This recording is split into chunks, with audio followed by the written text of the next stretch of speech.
So Admiral Volo, we have a proper beef now, right? So he made a Viper response video, as we have some drama back and forth here. Because when I watched YouTube a couple of years ago, there was always this drama back and forth.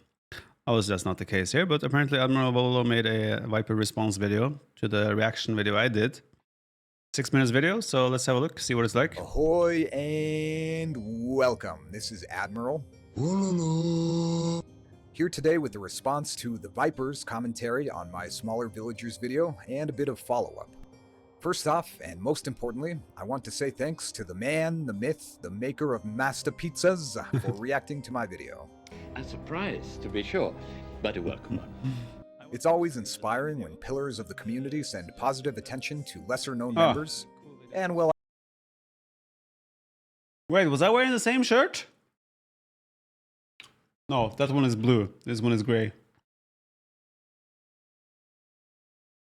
I may still be a low elo legend of AoE 2 videos. I have multiple shirts, guys. I'm grateful to have contributed to a discussion that caught the attention of the GOAT, and not by making ridiculous posts on the official forums like this poor soul. The last 2 days I've been playing on ranked and I've lost every single effing match. I just don't understand how to play this game. Mad cause bad, eh? It's a troll. This is a troll. Is this a troll? And as far as I'm concerned, Viper will always be the GOAT, even if he lets some of the newer guys keep his throne warm sometimes. Get to the point. As would be the case for many of you, it's uncomfortable. Viper is the main reason I became interested in the AoE 2 pro scene. I even remember the first video that got me hooked on the ongoing legend of the snake. We will watch your career with great interest. So frankly, I was thrilled to have appeared on the radar of my favorite pro player. So I'm clearly not beating the allegations of being a Viper fanboy, but there are far worse things I could be, like a Frank's picker. I also want to shout out to Tiramis. True, he could have been a Frank's picker. Who is Viper's video editor, and has his own excellent videos about the pro scene and community. With that said, let's get into the pathing discussion. In the earlier video, we looked at the prospect of reducing villager collision box sizes by a small amount as a general change to improve pathing, and by a large amount as a possible civ bonus for greater efficiency.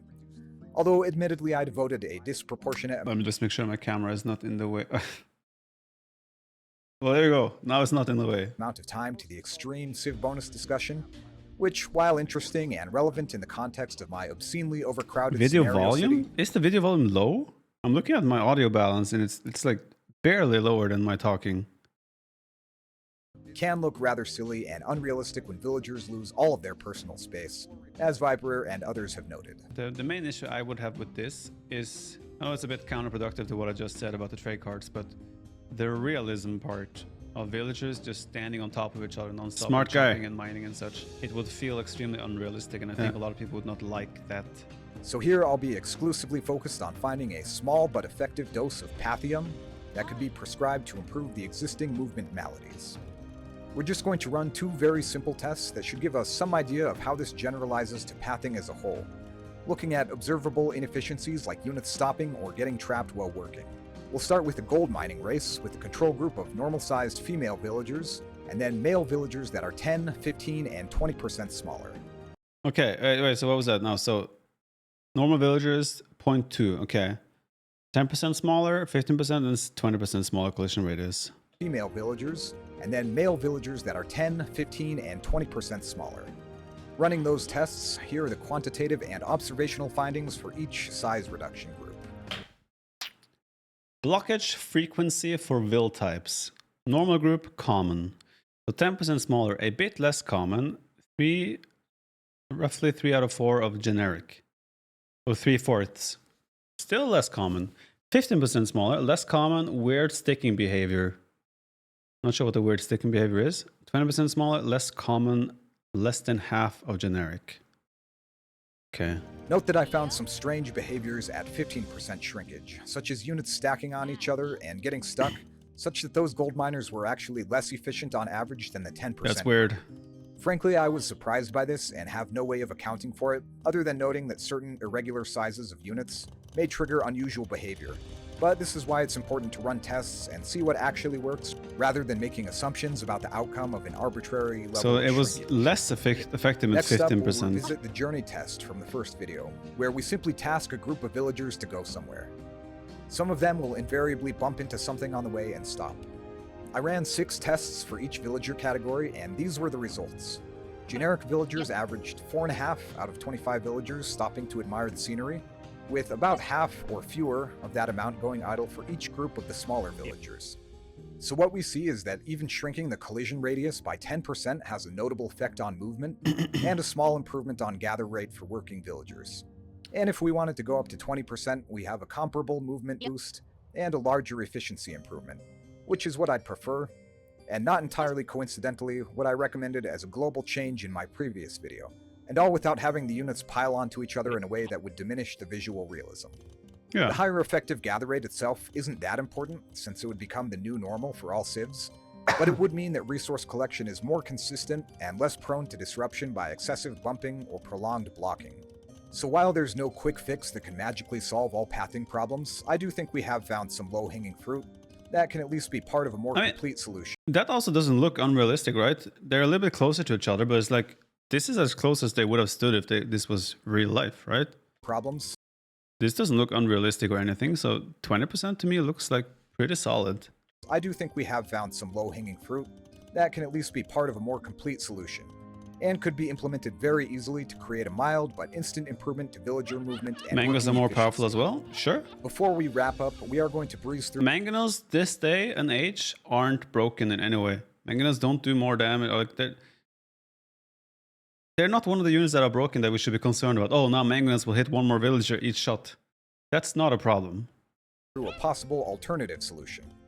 Quite a few comments on both my video and Viper's propose some kind of temporary or dynamic shrinkage when units are close together or getting stuck. Someone in chat said like dynamic collision size. If the villager cannot get to a point where it feels like it's blocked, it will dynamically reduce the collision size to the point where you can reach the target and then go back to work. That would be insane if they could do something like that. Yeah. There does seem to be an existing mechanic for something similar to this, and it appears to be implemented to some degree on military units moving in formation, but rarely, if at all, on villagers. I'll leave it to the official developers to work out how this would best be implemented, as admittedly I'm not an expert on this particular attribute, but anyone who is can feel free to chime in. While it may require additional coding, it seems promising as a possible way of getting villagers unstuck by letting them temporarily squeeze by when they would otherwise be trapped. Although I don't believe that this would benefit villagers stopping while moving somewhere. Yeah. Personally, I would prefer a combined solution. A small amount of permanent shrinkage, like the 10 What did he write there? Also may introduce bugs, while CS reduction or collision size reduction seems fairly safe. Personally, I would prefer a combined solution. A small amount of permanent shrinkage, like the 10 or 20% we looked at here, as that would benefit you under all circumstances, with greater dynamic shrinkage activated when working units still occasionally get trapped. But others may prefer one or the other, and you can let me know your preference in the comments. So that's going to cover it for this short discussion. Of course, there's always more that could be said or investigated, but I'll leave that to the people who get paid to fix pathing. Allegedly. That's all for today, and thanks again to the Snake. This was a very good video. Shout out to Admiral Wololo AoE to check him out. Till next time. Guys, this was also a very good video. I hope you enjoyed the react to the react of the react. I'm sure he will. Actually, I'm not sure if there's enough of a react to the react to the react to the react of the react. Like, there's not enough reaction to make to my react of react right now. So I don't expect Admiral Wololo to make a follow-up react to the reaction of the reaction. So, but yeah, I think 20% to me looks fairly solid. It doesn't look bad visually, realistically, and I think it would just help with efficiency and would make it less frustrating to play. The one thing where it could be a problem is that like it would make like man-at-arms, infantry things like that even less efficient, because villagers would now easily escape, meaning villager man-at-arms don't get the same value, and men-at-arms are already struggling to get value. So maybe that's the problem if you do this, that melee units get even less of a chance to do damage, because right now one of the ways for men-at-arms and militia whatever to do damage is because the pathing of villagers is so awkward that they just randomly walk backwards or to the side, or they get blocked and then suddenly you can kill a villager. But yeah, I still think they should explore collision size and things like that. Radius. Why not, right? Test it out. They can test it in private. If it doesn't feel good at all, then just leave it alone. But if it feels good, then why not check it out? I don't think it hurts.